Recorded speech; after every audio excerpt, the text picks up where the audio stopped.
저는 오랫동안 신사업을 했습니다. 그 2000년에 액센처에서 처음 직장 생활을 했는데요. 그 이후로 쭉 그 신사업, 그다음에 신규 서비스, 주로 이제 맨 땅에서 뭘 만드는 거를 이제 주로 해왔고요. 예, 제 장기가 그건 것 같습니다. 그 아무것도 없는 그런 맨 땅에서 뭔가 일구는 거. 그거를 해야지 또 제가 행복하고요. 아까 말씀하셨는데 뭐 너무 부장이 일찍 돼서 한 8년 동안 부장을 한 것 같습니다. 예, 더 이상 못 올라가고 이제 나왔습니다. 그 결정적인 계기가 있었는데요. 좀 이따 후에 말씀드리겠는데 너무나 이 클라우드 사업을 하고 싶었어요. 근데 LG전자에서는 그것을 펼치기에는 조금 어려운 면이 있어서 제 팀을 다 끌고 나와서 이제 사업을 시작했고요. 예, 원래 저는 LG텔레콤에 입사를 해서 뭐 텔레콤이 굉장히 다이나믹하지 않습니까? 거기서 많은 신규 사업을 하고 LG전자로 이제 전학을 갔어요. 이제 LG전자에서 그, 그 당시에 이제 CEO가 남영 CEO셨는데 남영 CEO는 LG텔레콤 CEO셨어요. 전자에 가서 LG전자를 가만히 보니까 아니 디바이스는 굉장히 많이 파는데 팔고 끝이에요. 그리고 마진이 너무 박해요. 요새 LG전자가 어렵잖아요. 그 1% 마진 남기기도 너무 힘든 거예요. 이 하드웨어 사업을 해서. 그러니까 그때 이제 남영 CEO께서는 아니 그렇게 디바이스를 많이 파는데 그 디바이스를 바탕으로 서비스를 한번 해보자. 그래서 몇 명을 이제 텔레콤에서 데리고 가셨어요. 거기에 이제 운 좋게 껴서 이제 전자를 갔는데 막상 LG전자에 가보니까 이게 하드웨어 회사지 이 서비스나 컨텐츠를 하기에는 이 여건이 이제 많이 안 돼 있었죠. 그럼에도 불구하고 뭐 저는 거기서 그 클라우드를 하게 됐습니다. 그 얘기를 먼저 드리고 이게 약간 재밌는 스토리 같은 거거든요. 그 스토리를 먼저 얘기해 드리는 게 딱딱하게 이제 뭐 6가지 전략을 이해하셔야 됩니다. 첫 번째 차별을 하셔야 돼. 이 얘기보다는 더 재밌을 것 같아서 제가 먼저 이제 그 스토리를 얘기해 드리고 그러면 이제 왜 제가 그때 그렇게 행동을 했느냐를 이제 6가지 전략으로 이제 요약할 수가 있습니다. 그러면 자연스럽게 그 전략에 대해서 이해를 하실 수 있을 것 같습니다. 네, 첫 번째 그래서 러시아에서 클라우드 신사업을 추진한 이야기. 저만 해도 소련이 더 와닿아요. 제가 대학교 때 소련이 무너지는 걸 보고 굉장히 큰 충격을 받았어요. 그 뭐라 그럴까 미국하고 소련의 그 양대 냉전에서 뭐 교육받고 그런 시기에 한 축이 무너져 버린 거지 않습니까? 그래서 저는 러시아 하면은 제일 먼저 떠오르는 게요. 아이고 이 그림이에요. 이 붉은 광장에서 이 공산주의 소련 군대가 마칭하고 있는 이게 제일 먼저 떠오르는 세대인데 죄송합니다 선배님들 여기 많이 계신데 근데 그 한 축이 무너져 버린 거예요. 굉장히 그때 큰 충격이었어요. 그러니까 제가 대한 러시아에 대한 이미지가 이랬어요. 아마 여러분들도 마찬가지예요. 그러니까 러시아 하면 제일 먼저 뭐가 떠올랐어요? 떠오르십니다. 아, 네. 많이 그냥 소련이 생각나실 거예요. 네. 저도 그랬고요. 네. 그런데 제가 제 같이 온 맥심한테 부탁을 했어요. 아마 여기 계신 분들이 저와 다 비슷할 건데 그건 진정한 러시아의 모습이 아닐 거다. 좀 동영상을 하나 찾아달라. 그래서 러시아에 대해서 간단하게 이해할 수 있는 동영상을 좀 유튜브에서 나름 열심히 찾아서 그거를 지금 보여드리려고요. 예, 러시아 관광청에서 제작한 유튜브 동영상입니다. 예, 러시아가 얼마나 큰 나라인지 사실 블라디보스톡도 러시아고요. 비행기로 10시간 가면은 모스크바 나오는데 거기도 러시아입니다.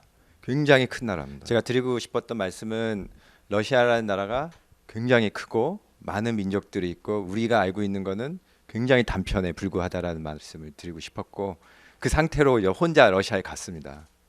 이제 그때 저희가 전략기획실 소속이었는데 LG전자에서 이 서비스를 가지고 이제 신사업을 이제 하고 싶었어요. 그래서 저희가 신흥국가에서 그럼 서비스업을 하자. 왜냐하면 선진 시장에는 너무나 많은 플레이어들이 경합 중이고 특히 구글 같은 데랑 이제 막 서비스업을 시작하려는 LG전자랑 붙으면은 이제 명쾌하잖아요. 그래서 이제 그때 이제 LG전자의 전략기획실에서는 자 서비스업을 하되 그 신흥국가에서 하자라는 게 첫 번째였고요. 그래서 제가 이제 브릭스 국가에 어떤 서비스를 해야 될까를 좀 스터디를 했어요. 그래서 결론만 말씀드리면은 러시아의 클라우드, 다음에 인도의 위성 TV 사업, 다음에 브라질의 게임 사업을 저희가 최종 선정을 했어요. 중국은 안 했어요. 왜 안 했냐면은 중국은 아직도 굉장히 폐쇄적입니다. 다 인터넷 검열하고 있거든요. 다음에 서버가 중국에 다 있어야 돼요. 아직은 중국은 굉장히 좀 이 국제 이 트렌드에 좀 떨어져 있는 나라였기 때문에 이 세 국가를 집었고요. 근데 이제 러시아에서 굉장히 강력하게 우리 진짜 해보고 싶다.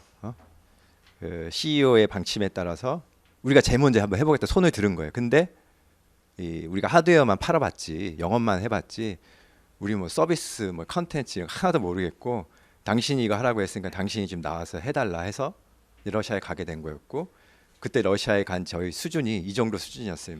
소련 무너지고 굉장히 막 충격 뭐 이런 정도의 수준의 이런 방대한 나라에 이제 갔던 거죠. 혼자서. 예.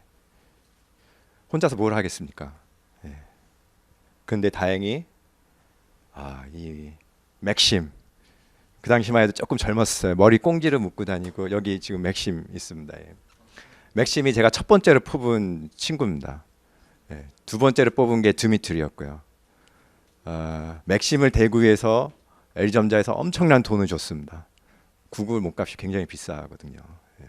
근데 맥심은 이제 그 미국에서 구글 맵 프로덕트 매니저스, 프로덕트 매니저라고 하면은 그걸 총괄하는 사람이에요. 여러분들이 쓰시는 구글 맵을 맥심이 만들었습니다. 근데 이제 맥심은 고향이 이제 러시아예요. 공부는 이제 미국에서 하고요.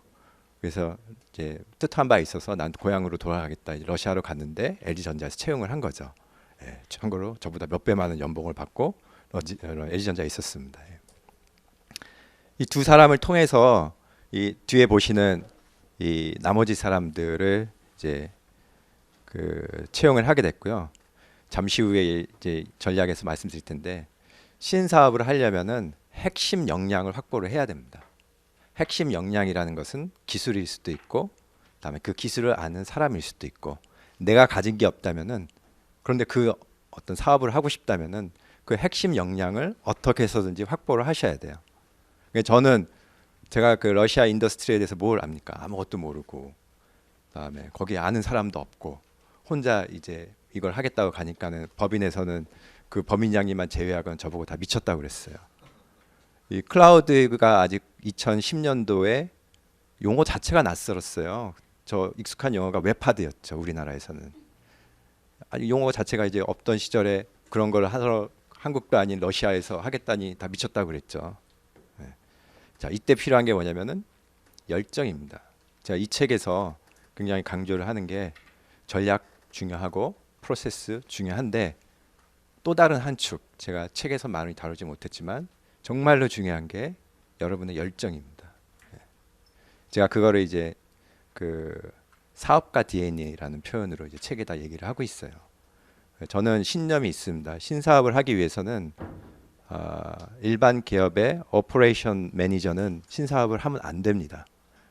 여기 계시는 사업가 분들께서도 신사업, 또 신프로젝트, 신규 서비스를 주실 때 그런 오퍼레이셔널 매니저한테는 주지 마세요. 그런 사람이 어떤 사람인지는 제가 잠시 후에 말씀을 드릴게요. 예상하시겠지만 엄청난 장애들이 있었습니다.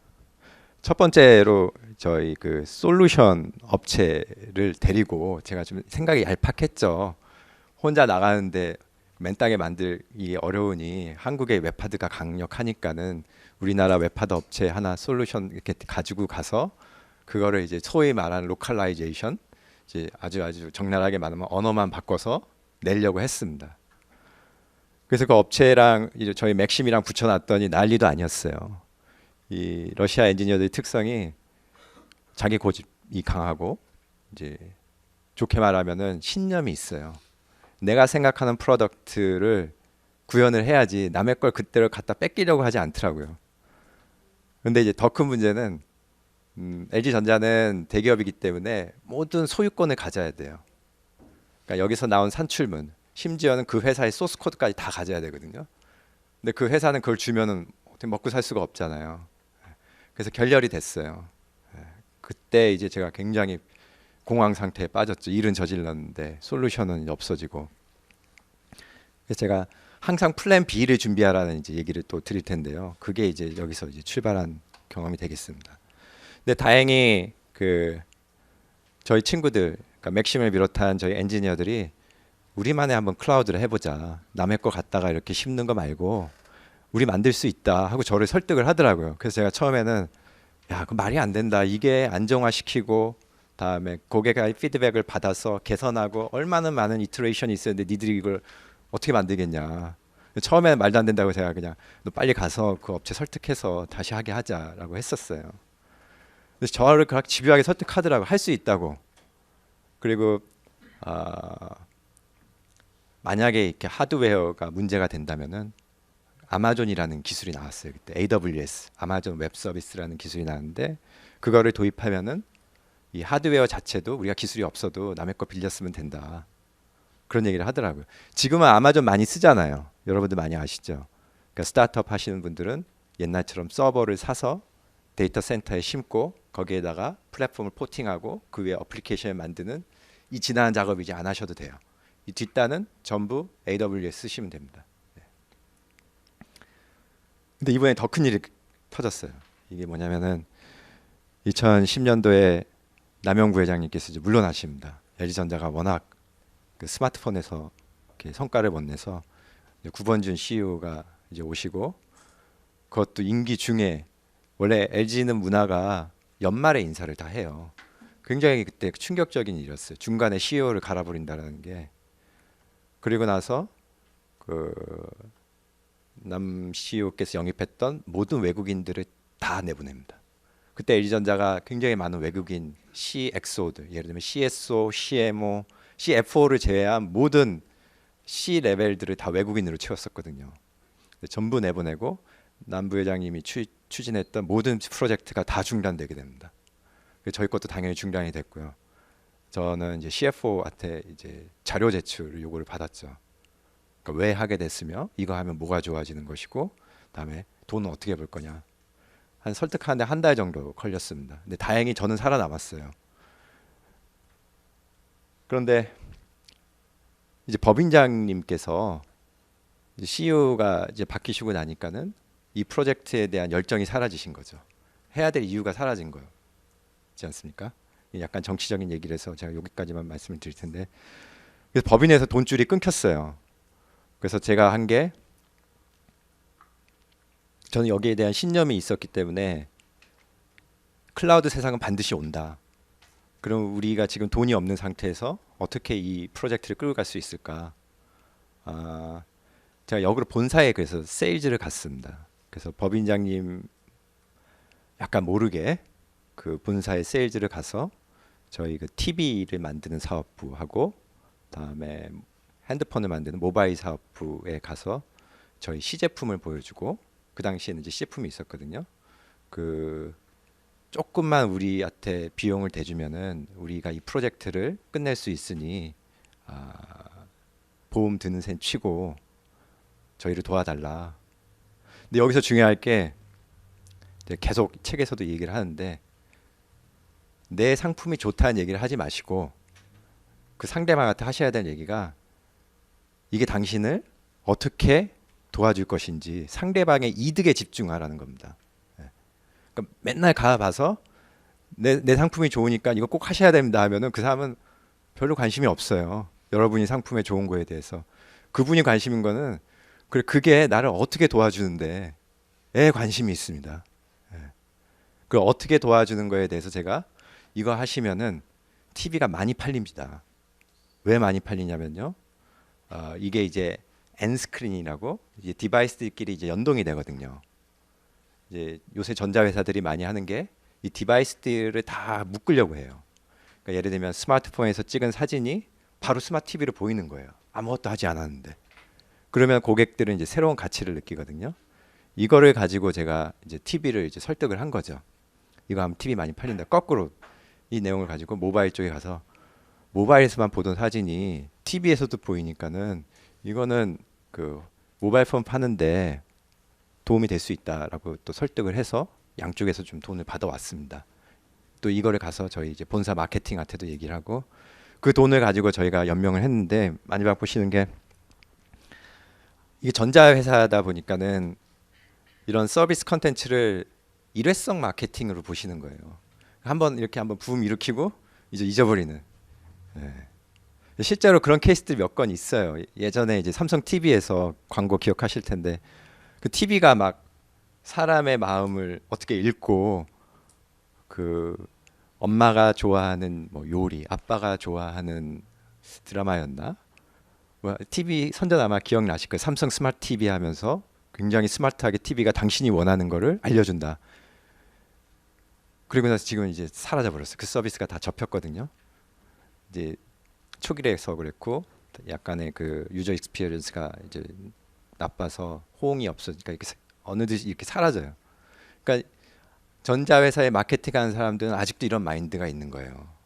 그 서비스라는 것은 그냥 그 하드웨어를 팔기 위한 일회성 마케팅이다. 그런 편견을 극복하고 결국은 작년 5월에 출시를 했습니다. LG 클라우드를. 그 출시하게 된 게 이제 뭐 우여곡절이 많았어요. 예를 들면은 저희뿐만이 아니라 이제 경쟁 업체들하고 이제 비교를 이제 LG전자 수뇌부에서 하셨는데 그때 경쟁 상대가 저희와 그다음에 LG는 LG CNS가 있지 않습니까? 그 LG CNS에서 그야말로 이제 맨 땅에서 만드는 그 서비스와 그다음에 또 U 플러스가 있습니다. U 플러스에서 U 박스를 하고 있어요. 되게 좀 그렇잖아요. 그 LG인데 같은 LG인데 왜 LG 전자는 따로 클라우드를 하려고 하냐? LG U 플러스에 U 박스가 있고 LG CNS를 통해서 만들면 되지? 왜 그걸 또 LG 전자에서 하려고 하냐? 이거를 저희가 극복해냈습니다. 그 이유는 저희 엔지니어들이 AWS를 썼기 때문입니다. 아마존을. 왜 아마존을 쓴 게 이길 수 있었냐면은 그 데이터 센터가 아마존은 글로벌리 거점을 구축하고 있어요. 그러니 이제 LG 전자 같이 글로벌 사업을 하는 그 회사는 각 국가별로 서비스를 다 해야 되는데 U 플러스는 내수용이거든요. 그러니까 이게 뭐 예를 들면 러시아에서 할 수가 없고 호주에 가서 할 수가 없는 거예요. 데이터 센터가 없기 때문에.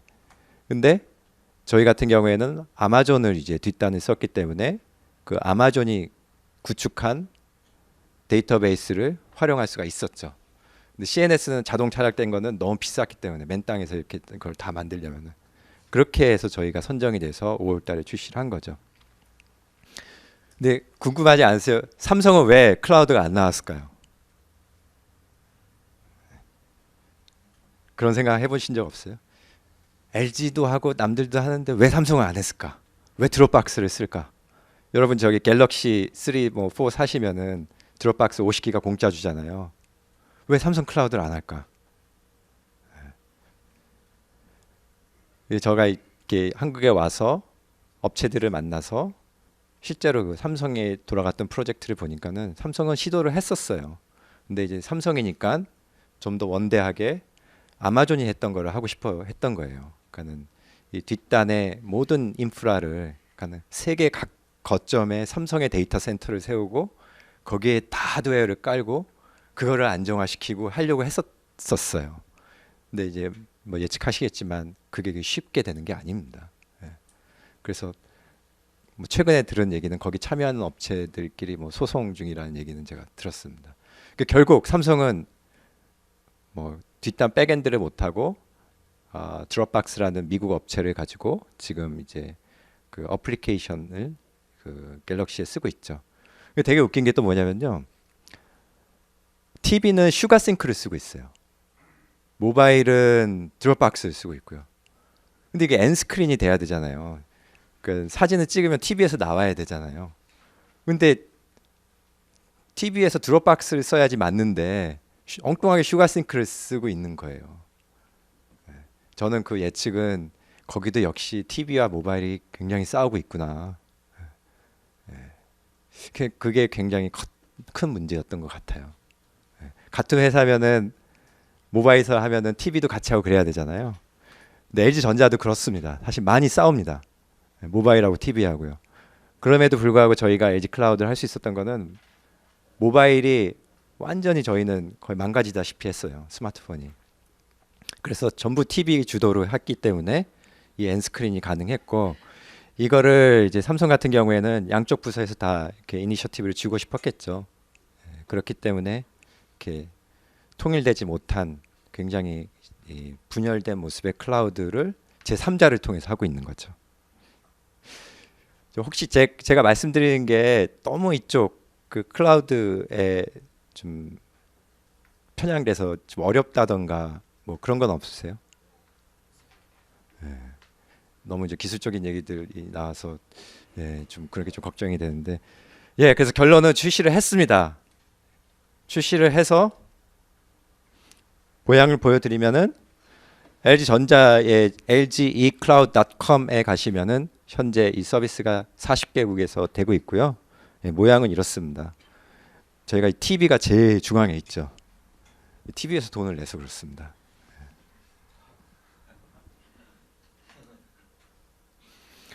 근데 이제 아까 잠깐 말씀드렸듯이 이거 자꾸만 이제 일회성 마케팅 용도로 생각하는 거예요. 저는 이걸 목숨 걸고 만들었는데 저 친구들과 참 안타까웠어요.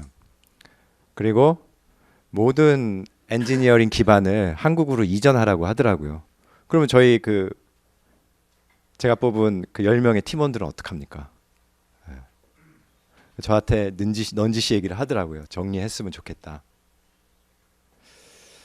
저는 이제 그때 굉장히 큰 결심을 하게 됩니다. 저는 LG를 떠날 생각을 전혀 안 하고 있었거든요.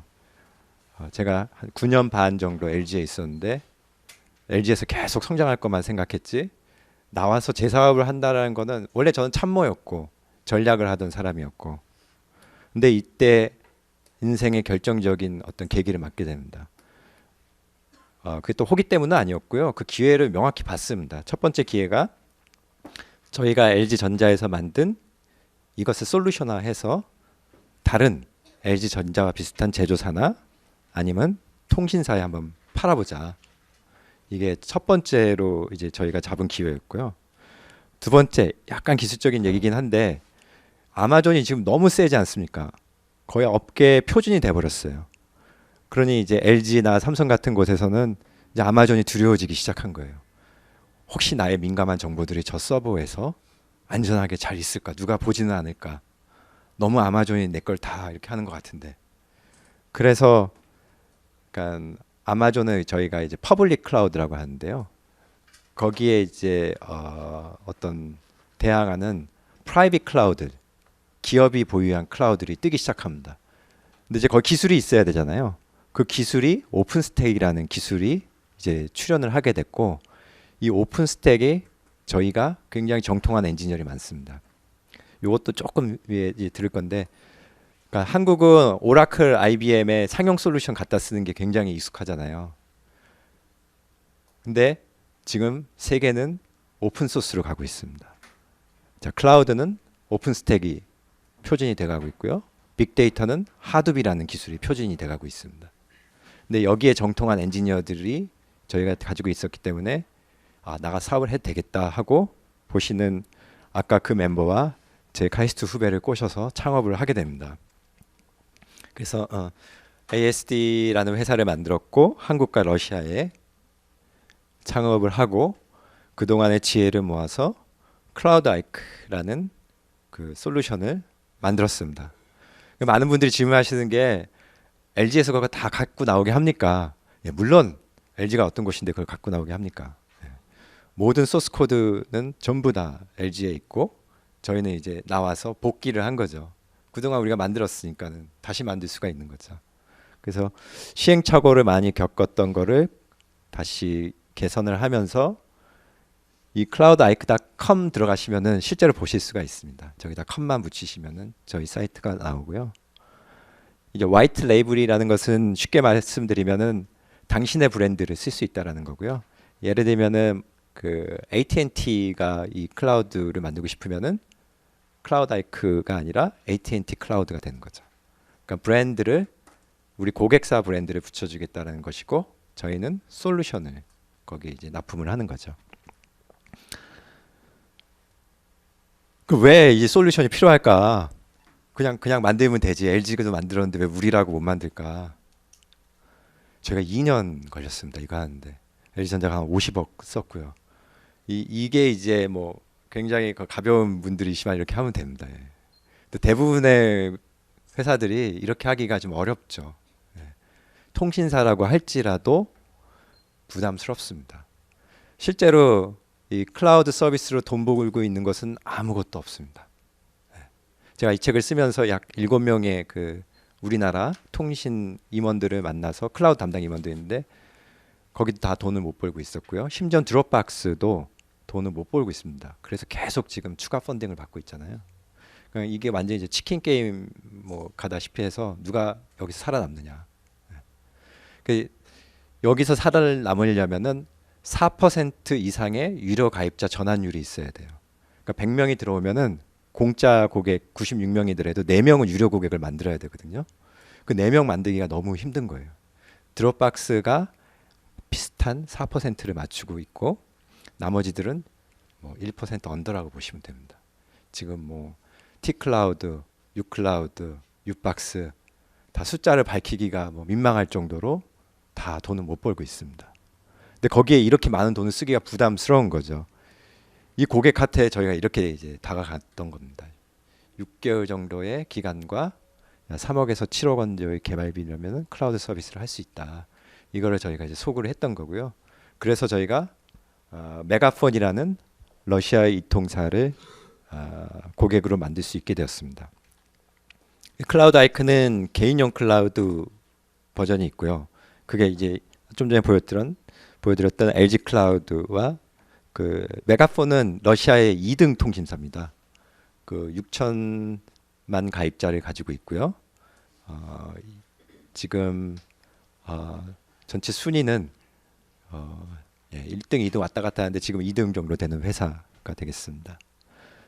또 하나 보고 있는 게 이제 기업용 클라우드를 보고 있습니다. 요거는 이제 비슷한 인접 시장인데 문서 중앙화라고 이제 쉽게 말해서 직원들이 USB 하드 드라이브에 회사의 기밀 자료를 못 가져 나가게 서버에다가 문서 저장해 놓고 관리를 엄격하게 하는 겁니다. 뭐 딱 감이 오실 것 같아요. 근데 똑같은 기술입니다. 역시 클라우드에 뭔가 저장하고 그거를 디바이스를 끌어다가 본다는. 간단히 뭐 이제 안드로이드하고 아이폰의 UI인데요. 사실 눈에 보이는 게 재밌지 않습니까? 그래서 사진을 찍으면 바로 클라우드에 올라가고 그거를 스트리밍해서 볼 수 있고. 요거는 PC 어플리케이션인데 PC 어플리케이션에서 실제로 이렇게 클라우드 아이크가 동작을 하고 있습니다.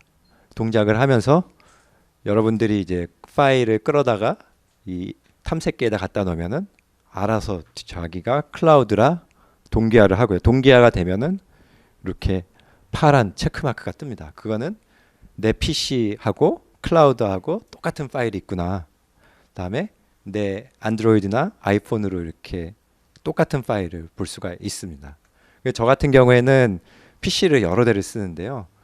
다 이렇게 클라우드가 동기화돼서 어느 PC에 가서 쓰던 똑같은 문서가 어젯밤에 작업했던 그 문서가 바로 있습니다.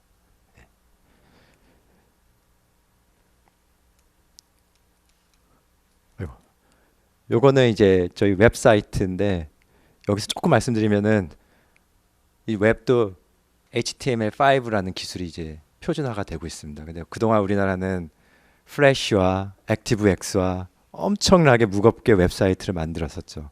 근데 이것도 역시 글로벌 표준에서 버전나서 요새는 바뀌고 있는 중입니다.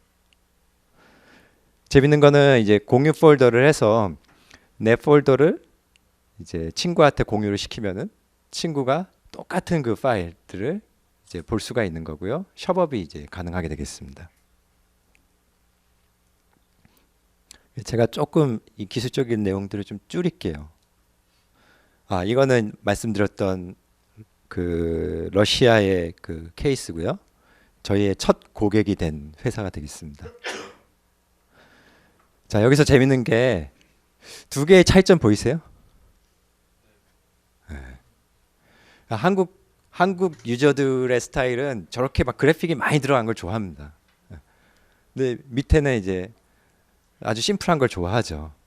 근데 이러한 어떤 차이들이 각 나라별로 있고 그 나라별로 저희가 이 솔루션을 가지고 이제 맞춤화하는 그런 작업들을 하고 있습니다. 예, 이제 거의 마지막에 온 것 같은데요. 그래서 저희는 주로 하는 일이 클라우드 솔루션과 오픈 스택을 가지고 백엔드를 구축하는 그러한 일들을 하고 있고, 사실 지금 이 IT에 커다란 두 개의 메가 트렌드가 있습니다. 하나가 클라우드, 또 하나가 빅데이터입니다. 클라우드는 말씀드렸던 오픈 스택이 표준이 되고 있고요. 다음에 빅데이터는 하두비라는 기술이 표준이 되고 있습니다. 이 둘 중에 하나라도 지금 쓰시거나 상용화 경험이 있으시면은 시장에서 몸값이 엄청나게 높습니다. 여기 계신 분들도 진로를 고민하시면은 바로 오픈 스택과 하둡을 배우세요. 네. 점점 더 우리나라가 이 오픈 소스, 그러니까 오픈 소스라면은 개방형 이 소스가 되겠습니다. 여기에 대한 인력 수요가 커질 겁니다. 예, 이상으로 이렇게 그 클라우드에 대한 저희 사업 얘기는 마치고요. 이제 책 내용에 이제 6가지 핵심 전략에 대해서 좀 말씀을 드리고자 합니다. 혹시 조금 뭐 저한테 뭐 질문하시고 싶은 이런 거 있으시면은 지금 제가 책 2권을 갖다 놓은 게요. 질문 많이 하실 분한테 드리려고 여기다 예, 갖고 왔습니다. 네. 그 메가폰이요? 예, 쉽지 않았죠. 그 제일 도움이 된 거는 저희가 LG에서 이걸 만들었다는 그 레퍼런스가 사실 이 B2B 마켓은 레퍼런스가 중요합니다. 어디에서 무얼 한 이 사람과 프로덕트냐가 중요합니다. 사실 그래서 메가폰도 저희가 가격을 굉장히 낮게 받았어요.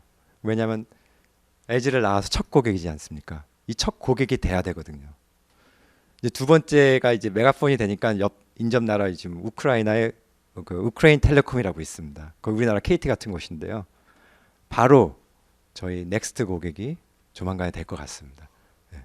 그러니까 이렇게 사업을 시작해서 뭔가 매출을 일으킬 때 제일 중요한 게 첫 고객인데, 첫 고객을 잡으려면은 뒷단에 아무래도 레퍼런스가 있어야 되고, 그 레퍼런스를 잡기 위해서는 전략적으로 좀 가격을 좀 낮춰준다든가, 혹은 굉장히 많은 리소스를 투입해서 맞춤을 많이 해준다든가 이런 게 좀 필요한 것 같습니다. 근데 그 러시아에 그 마지막 계신 지가 몇 년도세요? 올 7월까지 계셨어요. 네. 맞습니다. 굉장히 그 인프라 환경이 열악한 건 사실인데요. 근데 굉장히 지금 브로드밴드 업체들이 공격적으로 빌라인이라든가 그 깔고 있지 않습니까? 그래서 저희가 에버리지로 한 1메가bps 정도는 확보가 가능하더라고요. 우리나라는 100메가bps죠. 네. 100메가bps 엄청 빠르잖아요.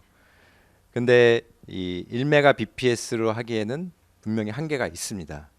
그래서 LG 클라우드는 저희가 할 때 이제 한국에서 처음 출시할 때 지향하는 그 디렉션이 멀티미디어 클라우드였어요. 그러니까 동영상하고 음악을 막 스트리밍을 쫙쫙 하는 거죠. 속도가 빠르니까요. 네. 근데 이제 가만히 보시면 드롭박스는 그게 안 돼요. 한번 쓰시는 분 한번 해보세요. 그러니까 비디오를 누르는 순간 다운로드가 됩니다. 다운로드를 이제 다 끝난 다음에 이제 재생을 하고요. 그게 왜 그러냐면은 그러니까 모든 국가에서 그 서비스를 하다 보니까 어떤 국가는 속도가 느리고 어떤 국가는 속도가 빠르고, 그러니까 그거를 디폴트로 집어넣었다가는 클레임이 막 들어오는 거죠. 왜 우리는 스트리밍이 안 돼요? 그래서 거기에 초점은 멀티미디어 클라우드가 아니라 문서 기반의 협업 클라우드예요. 동료들끼리 이렇게 파일 이렇게 뭐 워드 보내고 파워포인트 보내고.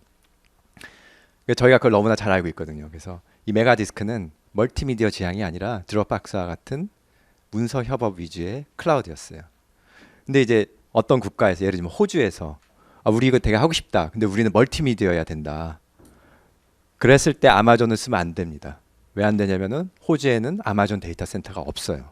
호주는 싱가포르나 일본에서 끌고 오면 속도가 늦어져요. 그때 이제 우리 오픈 스택이 이제 진가를 발휘하는 거죠. 오픈스택이라는 기술은 아까 말씀드렸듯이 클라우드의 가장 밑바탕인 인프라를 만드는 기술이잖아요. 그럼 저희가 하드웨어를 사서 데이터 센터에 심고 저희 플랫폼을 얹습니다. 그러면 그 고객이 원하는 멀티미디어 클라우드를 그 나라의 서버를 이용해서 제공할 수가 있는 거죠. 자, 첫 번째 질문은 스토리지는 한계가 있는데 그 한계에 대해서 인식하고 극복할 방안이 있냐? 두 번째 질문은 그러한 그 백엔드를 가지고 여러 가지 음성 인식을 하는 데는 돈이 많이 들어가는데 거기에 대해서 이해를 하고 이걸 접근한 거냐? 그렇게 요약할 수 있겠죠. 예, 첫 번째 질문. 예, 스토리지에 반드시 한계가 있습니다. 그래서 클라우드라는 거를 정의할 때 꽃은 클라우드 컴퓨팅입니다. 클라우드 스토리지가 아니고요. 그러니까 컴퓨팅이라는 것은 그 CPU를 스토리지도 있고 CPU도 있는데 CPU를 활용해서 내가 그 저 멀리 어딘가에 있는 그 CPU를 활용해서 뭔가 연산을 하는 거거든요. 이게 꽃이 맞습니다. 근데 저희가 그거를 활용을 했어요. 어디서 활용을 했냐? 아까 제가 에지 클라우드는 멀티미디어 클라우드라고 했잖아요. 여러분이 가지고 계시는 Full HD의 MKV 파일을 클라우드에 올려서 여러분의 안드로이드 폰으로 재생을 하면은 안 됩니다. 재생이 안 됩니다. 네. 그래서 어떻게들 하셨어요? 인코더로 이렇게 인코딩을 하셔서 변환을 해서 올리셨잖아요. 네. 왜냐? 아직까지 스마트폰의 CPU의 연산 처리 능력이 그거를 트랜스코딩 할 정도가 되지가 않습니다. 저희는 아니 고객은 그 원하는 게 일단 올리면 알아서 다 돼야지 무슨 내가 인코딩을 하고 인코딩 하려면 한 2시간 걸리고요. 하고 나면은 또 재생이 또 안 돼요. 여러분 해보신 분들은 알 겁니다. 그래서 우리는 이걸 서버가 다 해주자. 그래서 클라우드 컴퓨팅 아마존의 EC2를 써서 EC2라는 게 이제 클라우드 컴퓨팅 쪽 얘기인데요. 재생을 누르는 순간 이 서버에서 CPU 막강한 이 클라우드의 CPU가 이 스트리밍 속도보다 더 빨리 동영상을 변환해 줍니다. 그러니까 동영상 속도가 변환 속도가 스트리밍 속도보다 빠른 거죠. 저희는 그거를 썼었습니다. 그 컴퓨팅을. 예. 그러니까 Full HD의 MKV 파일이 640480에 그러니까 VGA에 MP4를 변환이 됩니다. 이것을 할 수 있는 게 2010년도에 버지니아의 그 데이터 센터 아마존 데이터 센터밖에 없었고요. 그 뭐 아일랜드라든가 이 싱가포르에는 되지를 않았어요. 특별한 장치가 필요했었어요. 지금은 이제 다 되고 있죠.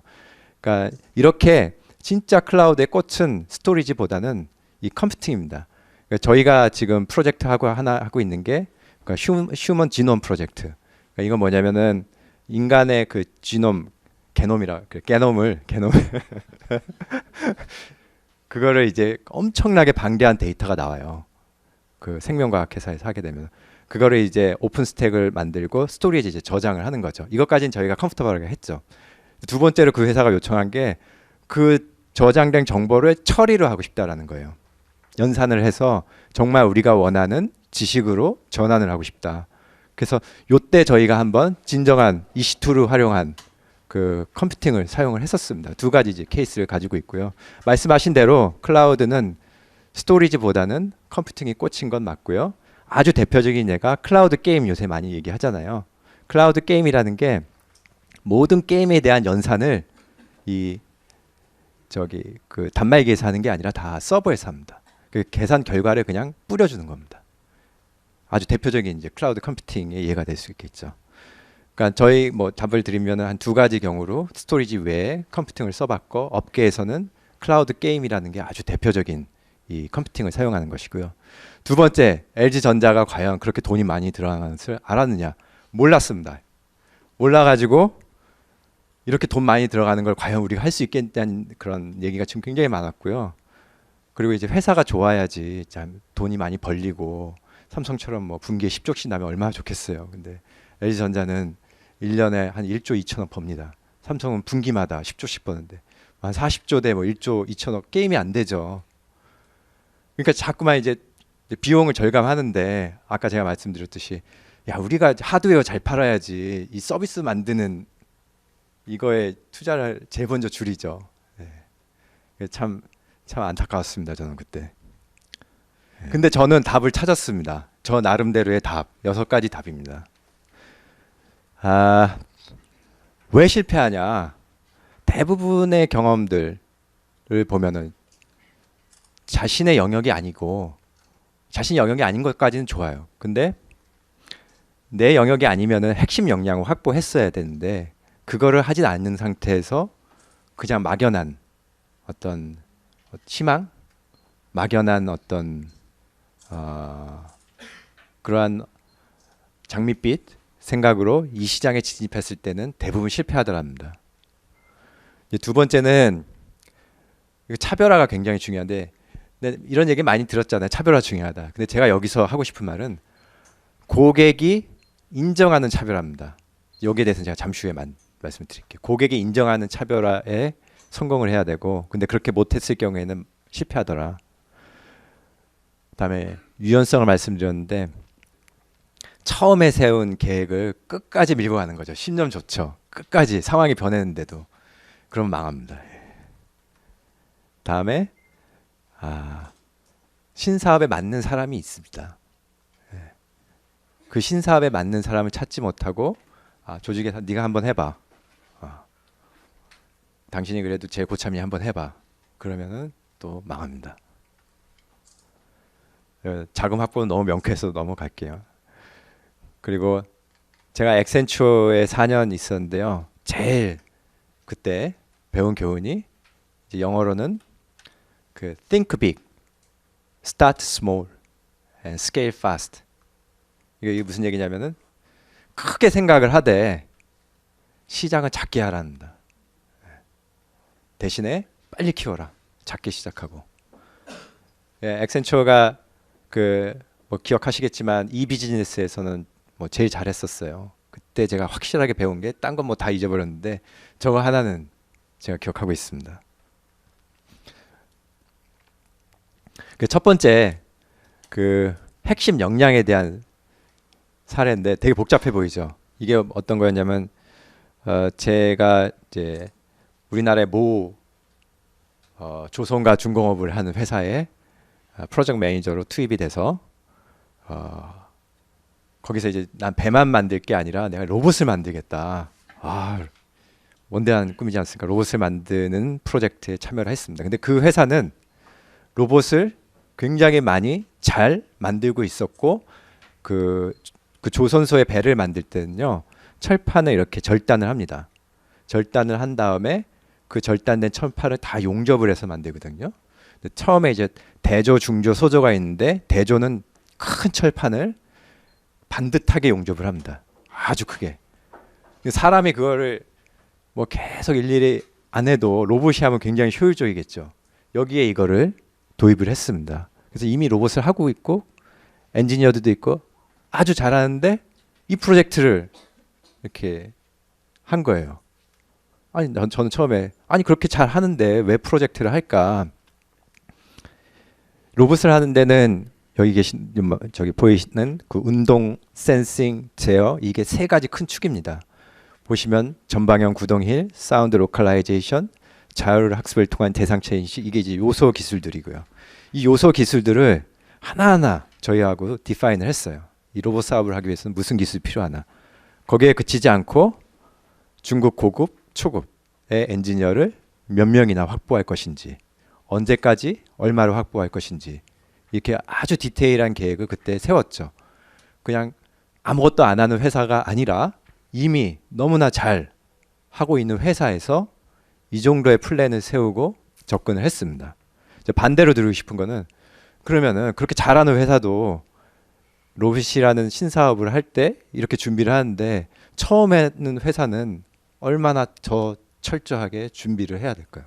이 얘기를 드리고 싶은 겁니다. 그래서 제가 만약에 여러분들이 하시는 뭐 새로운 사업이라든가 새로운 서비스에 능력이 없으시다고, 그러니까 역량이 없으시다고 판단이 되면은 그러한 역량을 어떻게 확보할 것인지, 지금은 이제 사람을 통해서 확보하는 거였잖아요.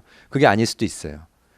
이것을 자체 내부 인력으로 육성을 할 것인지, 아니면은 M&A를 통해서, 또 큰 얘기인가, 하여튼 회사를 사올 것인지, 이러한 플랜을 하고 접근을 하셔야 된다는 거예요. 근데 그거 없이 들어갔다가는 망합니다. 그 신사업은. 요거는 이제 차별화 얘기인데요. 한쪽은 망한 거고 한쪽은 성공한 겁니다. 되게 쉬운 질문이죠. 50% 확률입니다. 어떤 게 망하고 어떤 게 성공했을까요? 이게 제가 LG텔레콤에 입사해서 첫 번째로 맡은 프로젝트였습니다. 예. 제가 꼭 실패 사례 얘기할 때 저 얘기를 합니다. 예. 그때 이제 2004년이었는데요. 막 우리나라 이제 시장이 CD에서 이제 음원으로 이제 변하고 있었고 LG텔레콤 다 통신사들이 욕심이 많았죠. 그 음원 시장을 장악을 하려고 했어요.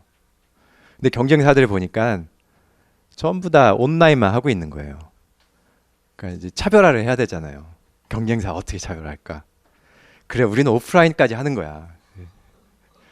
오프라인, 아 그래, 키오스크. 사람들 많이 모이는데 저런 키오스크를 설치해 놓고 USB나 뭐 이렇게 SD 카드를 집어넣어서 다운받게 해주면은 그 많은 사람들이 뭐 1%만 써도 이거 뭐 엄청나지 않겠느냐. 예. 그 실제로 이걸 만들어 설치를 했습니다. 예. 결과는 뭐 당연히 아시겠지만 아무도 안 썼죠. 그 제가 말씀드리고 싶은 거는 그 기획자들이나 전략을 하는 사람들은 차별화 고민을 당연히 하고요. 뭔가 이런 걸 만들어냅니다. 근데 여기서 빠진 게 하나 있죠. 네, 고객이 인정하지 않았습니다. 제가 그때 아주 뼈 아프게 느꼈던 겁니다. 제가 주범이었고요. 이걸 하는데 물론 맥킨지가 옆에서 좀 도와주긴 했습니다. 근데 반면에 이 오즈 이제 기억나실 텐데요. LG텔레콤에서 이 3G 시장에 늦었어요. SKT의 T클라우드, 그다음에 KT의 쇼, 막 TV에서 영상전화 선전하고 막 난리가 났었잖아요. 근데 과연 고객이 영상전화를 원했을까요? 빠른 네트워크를 가지고. 여기 영상전화 많이 쓰세요? 그래서 저희는 이왕 늦은 거 정말 고객이 이 빠른 네트워크를 뭘 하고 싶을까? 저의 판단은 혹시 통신사들이 다 제한하고 있는 컨텐츠를 다 열어주면 어떨까? 다른 말로는 풀 브라우징. 그것은 브라우저를 가지고 모든 웹사이트를 액세스하게 해주는 것을 열어주면 어떨까? 맨날 1번, 2번, 3번 이거 이렇게 눌러서 들어가는 거 말고요. 그걸 왑이라고 그러는데 그것을 원하는 게 아닌가. 최초로 저희가 그 풀 브라우징을 도입을 하게 됩니다. LG텔레콤에서요. 그때 이제 오즈라는 브랜드는 아무나 붙여준 게 아니고요. 그 3G 네트워크가 있어야 되고요. 그 다음에 대화면 단말기. 그러니까 조그만 화면에 살 수 없잖아요. 그 다음에 입력 장치가 터치 스크린이라든가, 다음에 이 조이스틱 같이 그 전문 용어 뉴로 포인트라고 그러는데 이걸 붙이고 마지막으로 이중 천장 요금제를 다른 것만 오즈라는 브랜드를 주고 뭐 난리가 났어요. 그 딴 그 뭐 서비스 하는데 우리도 오즈 붙이게 해달라. 서로 막 오즈 갖다 쓰려고. 이게 엄브렐러 브랜드였거든요. 근데 그걸 철저히 통제를 했습니다. 그래서 지금도 많은 사람들의 머릿속에 오즈 하면은 그거 무선 인터넷 하는 거라고 기억을 하고 계시죠.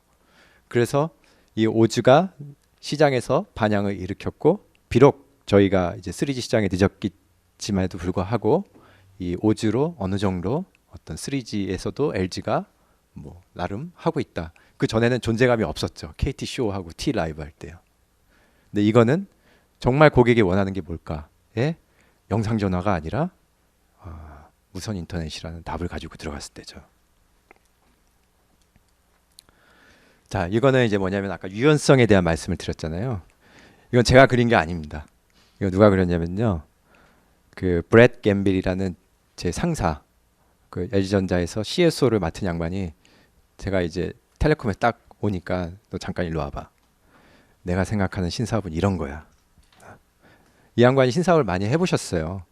근데 결국은 처음 생각대로 안 되더라.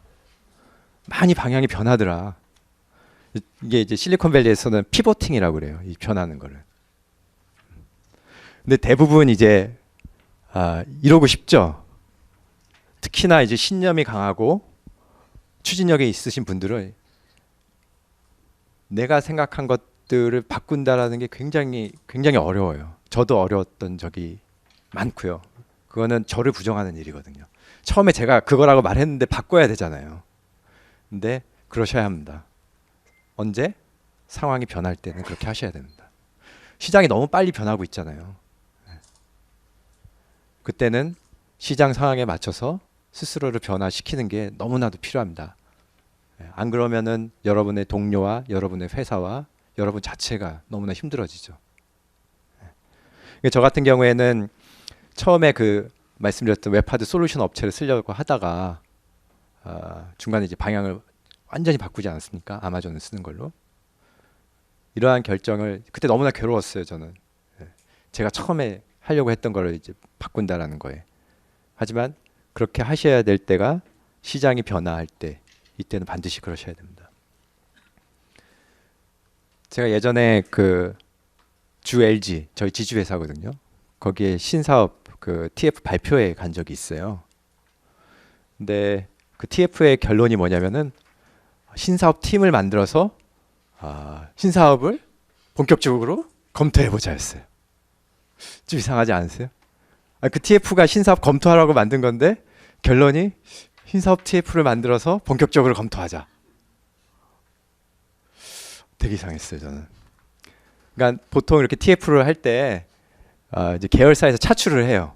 이렇게 차출을 쫙 해놓고 그 사람들한테 이제 방에다가 이렇게 모아놓고 이제 빨리 이제 신사업을 연구해봐 이렇게 하죠. 근데 그 사람들은 다 돌아갈 거를 이제 염두에 해두고 나온 거죠. 여기서 내가 뭘 해가지고 끝까지 간다는 생각 안 하고 끝나면 집에 갈 생각을 이제 하고 있는 거예요. 그리고 그분들이 이 신사업을 정말 밑바닥에서 일구던 분들이 아니라 오퍼레이션을 하다 오신 분들이에요. 통신 요금제를 설계를 하다가 오신 분들, 전자회사에서 회로 만드시던 분들, 뭐 이런 분들이 오셔서 이제 신사업을 제가 그러지 말라라는 겁니다. 그러니까 사업가 DNA를 갖추신 분들을 찾아야 되고요. 저 나름대로의 이렇게 정의거든요.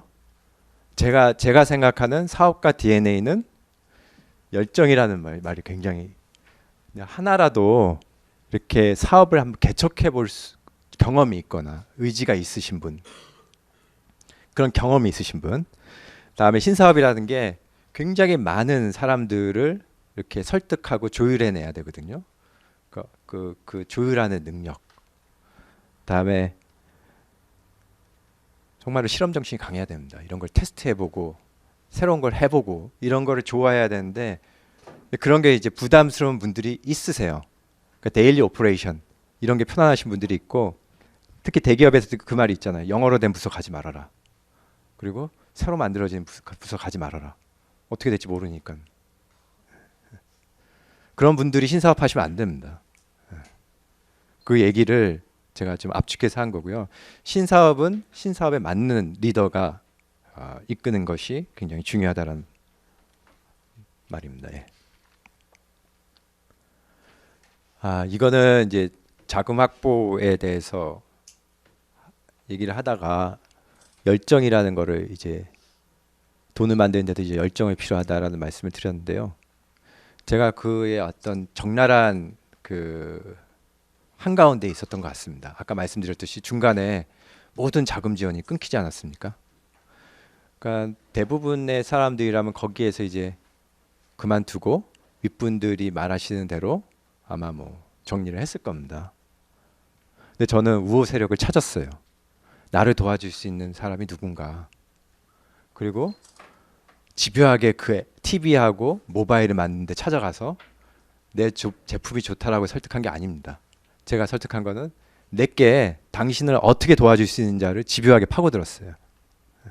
여기 제가 노란 아주 빨간 줄 2개를 그어야 될 건데 남을 설득할 때는요 명분 얘기하지 마세요. 내가 너를 어떻게 도와줬는데 지금 이럴 수 있냐 이런 얘기 절대 필요 없습니다. 두 번째, 내게 이렇게 좋은데 이거 꼭 해야 되는 거다 이런 얘기도 하지 마시고 철저하게 상대방이 이걸 통해서 무슨 도움을 얻을까에 집중하셔야 됩니다.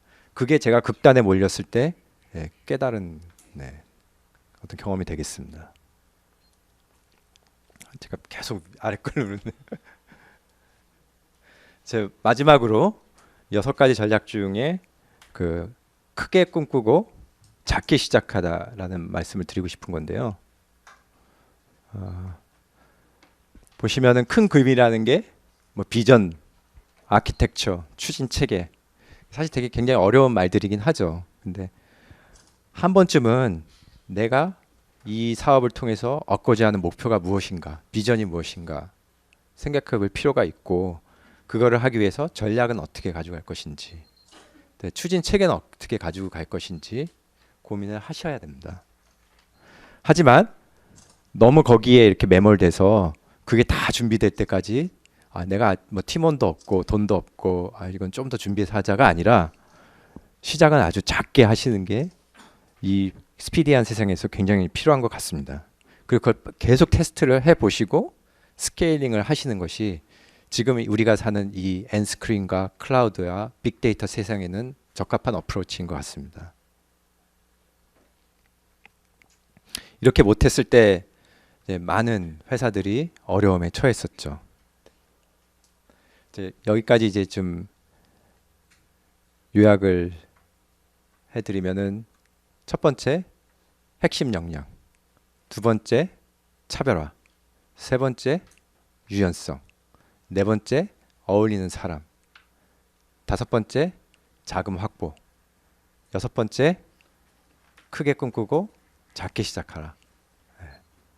이런 것들을 이제 쭉 지키신다면은 여러분들이 이제 추구하고자 하는 새로운 서비스, 새로운 사업 분명히 도움이 될 것이라고 제가 확신을 합니다. 아예 판이 바꾸는 곳에서 어떻게 하면 내가 핵심 역량을 확보할 수 있냐, 이런 말씀이신 거예요. 그래서 요새 오픈 이노베이션이라는 얘기가 많이 나옵니다. 혹시 오픈 이노베이션 들어보셨어요? 네.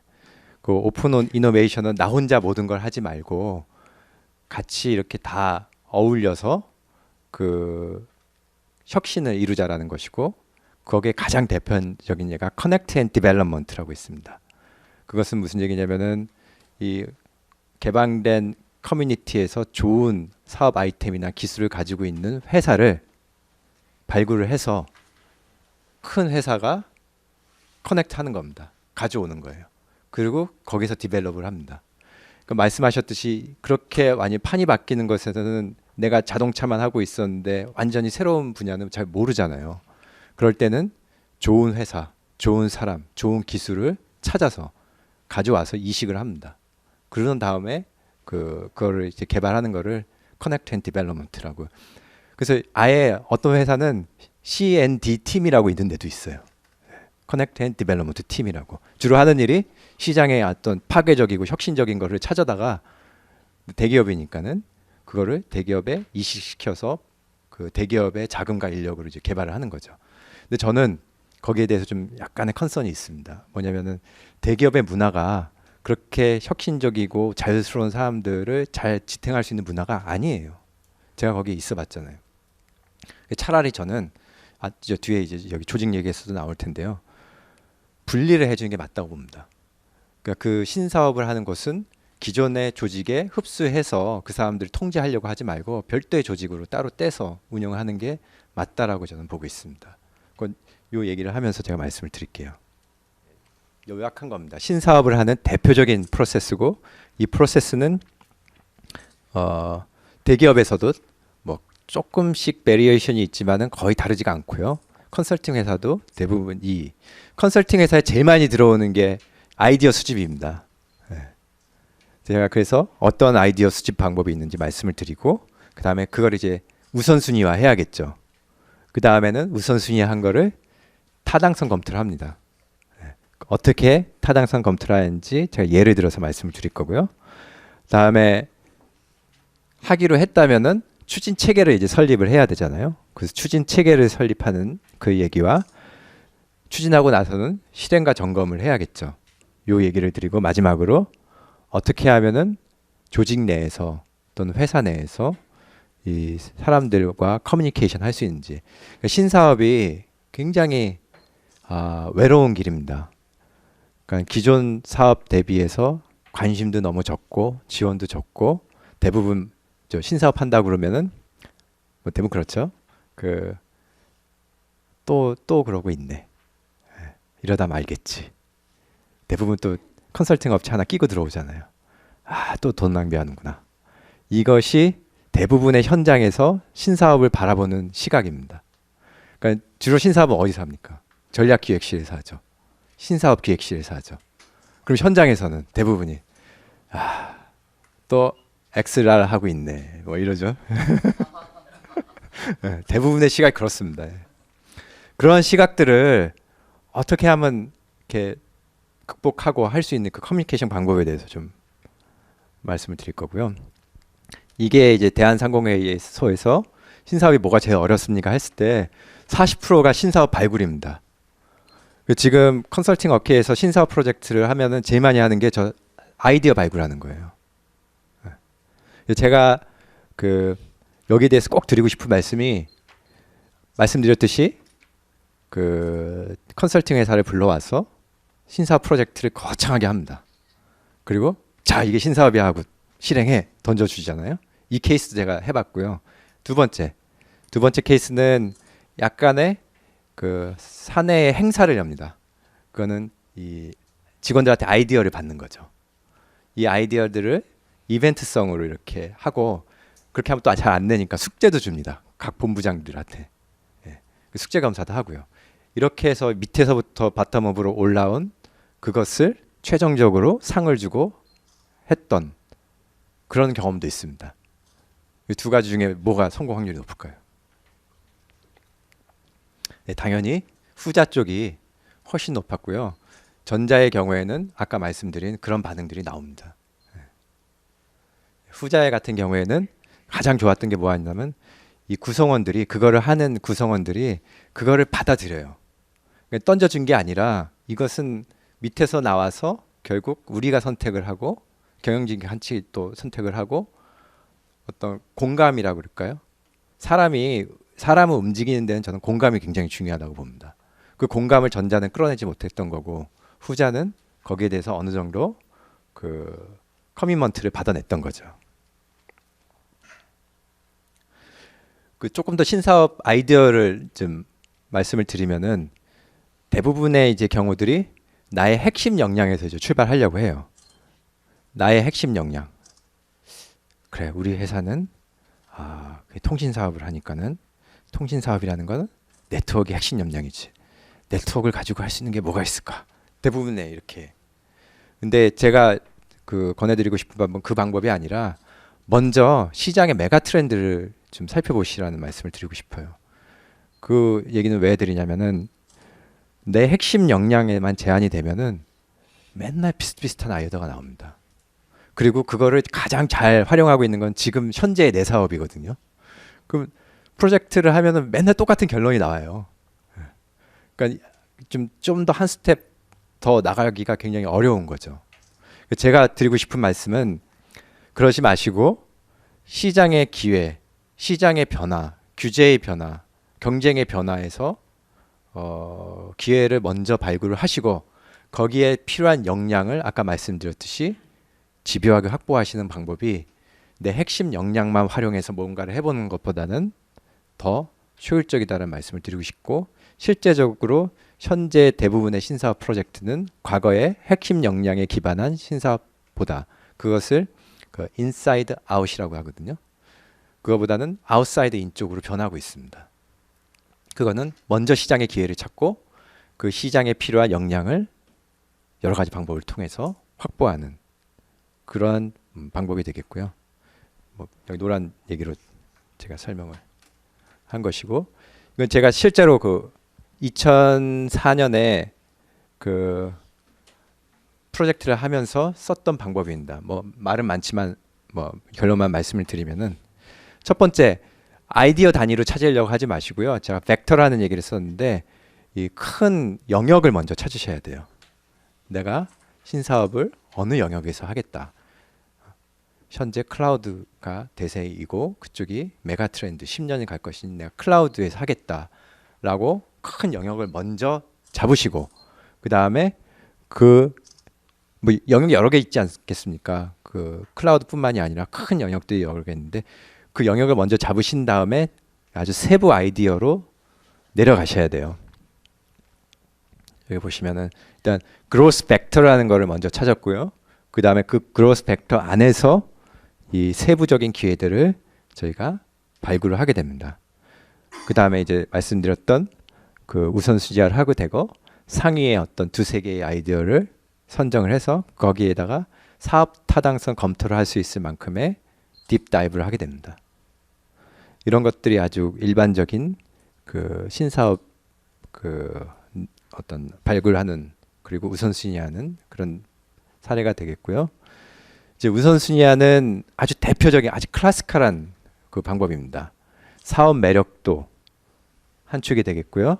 전략적 적합성을 다음 축으로 해서 우선순위를 하는 것이 아주 일반적인 그 컨설팅 회사나 대기업 전략기획실에서 하는 방법이고요. 보시게 되면 매력도는 시장의 크기, 수익성, 다음에 어떤 구조적인 매력도가 되겠고요. 다음에 전략적 적합성은 기존 역량과 시너지를 낼 수 있겠느냐. 다음에 그 자체로 어떠한 구조적인 매력이 있는지, 그것을 뭐 독점화가 가능한지, 윈윈할 수 있는지, 규제상의 자유도 같은 것을 보면서 이걸 다 스코어링을 합니다. 그러니까 총 스코어링 해야 될 게 5개, 6개죠. 그럼 각 항목별로, 아이디어별로 저희가 점수를 나름 거기에 대해서 객관적으로 하게 된 이후에 이런 식으로 우선순위를 한 뒤에, 그러니까 다 사업 타당성 검토를 하는 건 아니고 너무 힘들잖아요. 그렇게 해서 나온 게 뭐 여기가 17개를 해야 되는데 17개 다 사업 타당성 이 자료를 만들기는 너무 어렵거든요. 그래서 여기서 우선순위화된 3가지, 2가지에 대해서 이제 사업 타당성 검토에 들어갑니다. 주로 어떤 걸 봐야 되냐? 사업 타당성은 제일 첫 번째가 고객 가치입니다. 계속 강조드렸죠. 고객이 가치를 인정해야지만 된다. 그래서 내 사업이 고객한테 어떠한 가치를 줘야 되는지, 다음에 사업 모델은 어떠한 우수성이 있는지, 다음에 시장 자체가 매력이 있는 것인지, 다음에 우리의 경쟁 우위는 우리 경쟁자 대비 무엇인지, 다음에 마지막으로 경제성을 분석을 하게 됩니다. 아주 클래시컬한 것도 어떤 타당성 모델이고요. 여기에서 조금의 베리에이션만 있지 다 비슷비슷하게 그 타당성 검토가 들어갑니다. 다음에는 추진 체계 얘기를 할 텐데요. 보통 이런 체계를 만들어서 이제 대기업에서 이제 그 신사업을 진행하는데요. 챔피언은 제일 좋은 게 CEO입니다. 근데 CEO가 너무 이제 바쁘시니까 담당 임원이 하는 경우가 많죠. 다음에 프로젝트 매니저가 있고요. 저는 여기서 제일 중요한 사람을 꼽으라면 이 사람입니다. 당연히 그렇겠죠. 그 다음 두 번째로 중요한 사람 이 사람입니다. 네. 근데 여러분들이 이제 많이 놓치시는 게 이 조언자들, 이 조언자들을 이제 좀 약하게 보시는 경우가 있는데, 사실 저 조언자들을 형식적으로만 찾아가서는 안 되고요. 아까 질문하셨잖아요. 밖에서 적극적으로 이 얘기를 들으셔야 됩니다. 필요하면 커넥트 앤 디벨롭먼트 하셔야 되고요. 다음에 이 협의체가 이게 아까 제가 조율한 능력이라고 말씀드렸는데, 신사업을 이렇게 추진을 아주 스무드하게 하려면은 그걸 강제화시키는 법이 있어요. 예를 들면은 모든 기업에서는 그 정기적으로 하는 회의가 있습니다. 그 회의 아젠다로 밀어넣어야죠. 그러면 그 임원들이 어쨌든 그거를 정기적으로 보고를 받게 되고 거기서 결정이 되면은 구속력이 있습니다. 왜냐하면은 그런 회의에는 항상 옆에 혁신팀들이 눈에 불을 켜고 과거에 했던 거 비포 아프터 보거든요. 이게 제일 확실합니다. 그러니까는 대기업에 계신 분들은 어떻게 해서든지 내 신사업 아이템을 그런 정기 회의체에 밀어넣어야 되고, 일반 사업체를 뭐 운영하신다든가 기획자 같은 경우에는 본인이 그걸 하셔야죠. 내 팀장과 혹은 사장님이시면은 내 회사에는 정기적으로 이 신사업 아이템을 리뷰한다라는 걸 만들으셔야겠죠.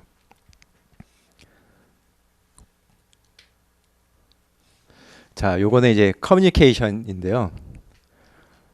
딱 보시면 이해 가실 거예요. 그 킹핀, 어느 조직이나 킹핀이 있습니다. 이 사람들을 이제 발굴할 수가 있어야 되는 거고, 그 사람들한테 집요하게 내 신사업이 당신은 이렇게 좋아질 수가 있습니다. 그리고 참 묘한 게요. 먼저 찾아가서 설명을 드리면은 그 아무도 내친 사람 없습니다. 근데 설명을 안 했잖아요. 그러니까 예를 들면 제가 이런 경우를 겪었어요. 그 마케팅 담당 임원이신데 다 만들어지고 마케팅 필요할 때 찾아가서 이거 마케팅 해주세요. 그러니까 되게 역정을 내시는 거예요. 왜 나한테 지금까지 얘기 안 했냐? 아니 나는 아니 뭐 저기 뭐 마케팅 할 때 뵙는 게 당연하다고 해서 찾아갔는데, 근데 그분이 원하셨던 거는 사전에 이런 걸 알고 싶었던 거예요. 근데 사전에 한번 찾아가 보세요. 사전에 내가 이런 사업을 하고 있는데 좀 지켜봐 주십시오. 이런 도움이 될 겁니다 하면은 아무도 내치는 사람 없습니다. 참 그 조직 생활에 아주 미묘한 것더라고요. 그래서 누구를 찾아가셔야 되냐? 그런 분들이 다 있습니다. 여러분 머릿속에 떠오르시죠? 그분이시라는 거. 그 킹핀들이 조직에 다 있습니다. 그분을 찾아가서 만나셔 얘기를 하시면은 뭐 별로 관심이 없는 듯 들어주시죠. 근데 그분의 머릿속에는 이미지가 남아요. 당신이 한번 와서 설명했다라는 이미지. 참 뭔지는 기억이 안 나요. 나중에 가면은. 근데 열정이 있었고 뭔가 자기한테 설명해 주고 그런 이미지만 남아요. 근데 그게 나중에 굉장히 큰 도움이 됩니다. 그렇게 이른 시간에 어떻게 클라우드에 대한 확신이 있었냔 말이시죠. 제가 통신회사에 있었거든요. 통신회사에 있으면서 네트워크 스피드가 계속 빨라지는 걸 봤습니다. 근데 한계는 뭐였죠? 단말기가 이게 받쳐주지 못하는 거죠. 단말기의 성능이 그 자체에서 연산을 하는 게 계속 느려졌습니다. 그러니까 느려진 것보다는 따라오지 못했죠. 네트워크가 빨라지는 속도에. 그러면은 앞으로 세상에는 통신이 빨라지니까 굳이 단말기를 활용을 안 하고 단말기는 조금 떨어지더라도 이 빠른 네트워크를 통해서 서버에서 연산한 결과를 가져다 쓰면 되지 않겠느냐, 그런 생각을 했었고요. 뭐 저보다 먼저 했겠죠. 그 애플이 그런 생각을 하지 않았습니까? 그래서 애플이 미국에 큰 데이터 센터를 짓고 있다라는 거는 웬만한 사람들은 알고 있었어요. 과연 그 데이터 센터를 지어서 뭘 할까? 근데 뭐 보시다시피 아이클라우드 준비를 한 거였죠. 근데 저는 뭐 그거를 미리 뭐 정보를 안 건 아니고요. 통신 회사에 있다 보니까는 이 단말기의 한계와 이 부족한 단말기의 자원을 결국 서버 쪽에서 해결하지 않겠느냐라는 것을 생각을 하게 됐었고, 다음에 이 제조사 LG전자에 가 보니까는 너무나 많은 이 스마트 기기들을 만들고 냈는데 각각 따로따로 놀아요, 이게 애들이. 그러면 얘들을 분명 연결하고 싶을 거다. 그 연결을 이제 옛날에 그런 거 있잖아요. 케이블로도 연결을 했고 DLNA라는 기술이 나와서 와이파이를 통해서도 연결을 해봤고, 근데 그게 이제 에러가 너무 많은 거예요. 그리고 같은 LG전자라도 이 서로 인식을 못할 경우가 오히려 삼성하고 LG하고도 인식을 잘할 경우도 있었어요. 그거를 이제 중간에 클라우드라는 걸 매개를 해서 내가 클라우드와만 동기화가 되면은 모든 디바이스들이 다 동기화가 되는 거잖아요. 그 세상이 올 거라고 믿었죠. 그러니까 2010년도에 누가 경쟁자였냐는 말씀이신가요?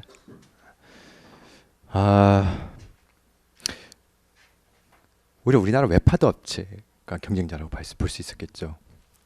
그 당시에 들어가면은 뭐 나우컴의 세컨 드라이브라든가 2010년도에는 네이버의 엔드라이브도 나오지 않은 상태였고 데이콤의 웹하드 뭐 이 정도가 이제 뭐 경쟁사라고 보고 있었지, 다들 그때는 만드는 중이었어요. 그래서 엔드라이브가 11년 후반 정도에 나왔고 그 다음에 뭐 다음 드라이브가 나오고 조금씩 제일 먼저 한 거는 이제 아이클라우드였고요. 굉장히 많이 여쭤보는 질문이시고요. 예. 진짜 이 질문 내 아동 보면 어떡하냐 뭐 이런 임원들이 질문도 하시고. 러시아에서는 거기는 좀 황당한 경우가 많거든요. KGB가 와서 서버를 다 가져가면은 그럼 그거 어떻게 할 거냐 이런 질문도 받아봤어요. 근데 KGB가 와서 서버 가져가면 그건 어쩔 수 없고요. 근데 지금 말씀하신 혹시 남의 서버를 남이 나의 그런 그 파일들을 보면 어떡하냐. 저희가 원천적으로 시스템 어드민스트레이터가 접근할 수 있는 그 권한이 있습니다. 거기서 그 파일이 무슨 파일인지, 그러니까 동영상인지 사진인지 요 정도만 알 수 있지 그 안에 뭐 무슨 영화가 있는지 모르고요. 다음에 언제 생성이 됐는지 이 정도의 어떤 기본적인 데이터만 알지 시스템 어드민도 그 안에 들어가서 그 파일을 이제 실제 보거나 그러기는 저희가 정책적으로 막아놓습니다. 그거는 모든 클라우드 회사가 그렇게 하고요. 그게 이제 내 파일을 이제 그 안전하게 그 비밀을 지킬 수 있냐 그런 질문이 또 하나 있고, 또 다른 질문은 내게 날라가면 어떡하냐 그런 질문도 하세요. 그렇죠. 내가 올렸는데 근데 여기 없는데 그럼 어떡하냐? 근데 대부분의 이제 클라우드 업체가 2중, 3중 백업을 하고 있습니다. 그래서 숫자로는 99.999 6개로 보증을 하고 있죠. 그래서 그 한국에 있는 여러분들의 그 PC나 한국에 있는 어떤 호스팅 서버가 날아갈 확률이 클라우드에 있는 내 파일이 날아갈 확률보다 더 높습니다. 예, 그건 그래서 크게 걱정을 안 하셔도 돼요.